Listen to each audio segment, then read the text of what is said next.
लोकसभा निवडणुकीत काँग्रेस हा राज्यात सर्वात मोठा पक्ष ठरला होता। पक्षाचे 13 खासदार निवडून आले। त्यामुळे आगामी विधानसभा निवडणुकीसाठी काँग्रेसची उमेदवारी मिळाली यासाठी इच्छुकांनी प्रचंड गर्दी केली। दुसरीकडे काँग्रेसमध्ये इतर पक्षातून इनकमिंगही सुरू होत आहे।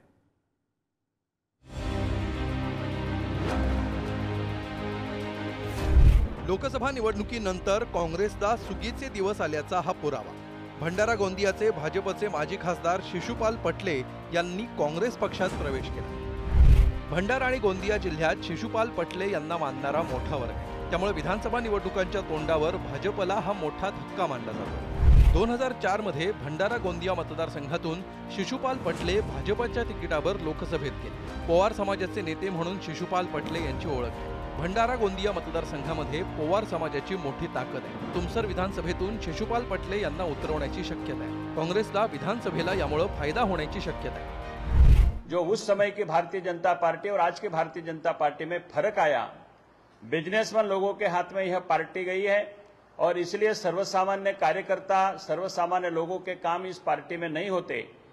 इसलिए मैंने भारतीय जनता पार्टी का त्याग करने का निर्णय लिया हूं और इसलिए आजादी का इतिहास कांग्रेस के साथ जुड़ा रहने के कारण और हमारे नेता नानाभाऊ पटोले महाराष्ट्र प्रदेश के कांग्रेस के अध्यक्ष हैं, उनके नेतृत्व पर विश्वास रख के उनके हाथ मजबूत करने के लिए मैं आज कांग्रेस पक्ष में प्रवेश किया हूं। लोकसभा निवडणुकीनंतर काँग्रेसला मोठं यश मिळालं। 17 पैकी 13 जागा जिंकत काँग्रेस महाराष्ट्रातील सर्वात मोठा पक्ष ठरला। या पार्श्वभूमीवर मुख्यत्वे विदर्भात काँग्रेसमध्ये इनकमिंग वाढू लागली। याच आधारे काँग्रेस विदर्भात अधिकाधिक जागा लढवण्याच्या तयारीत आहे। विदर्भ हा काँग्रेसचा नेहमीच बालेकिल्ला राहिलेला आहे।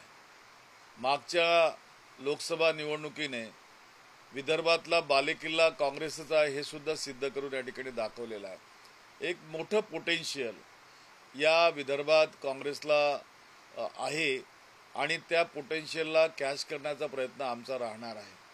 त्या दृष्टिकोनातनं विदर्भातली बहुतांश जागा आम्ही या ठिकाणी काँग्रेस पक्षाला मिळाव्यात असा आमचा प्रयत्न राहणार आहे।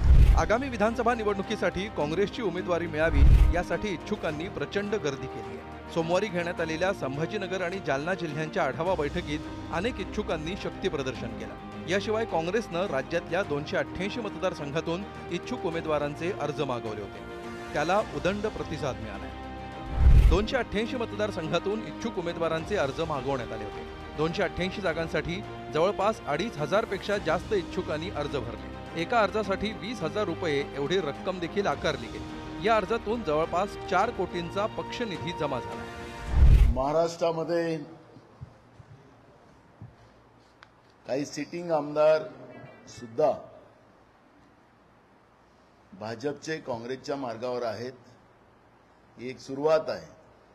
महाराष्ट्राच्याही अनेक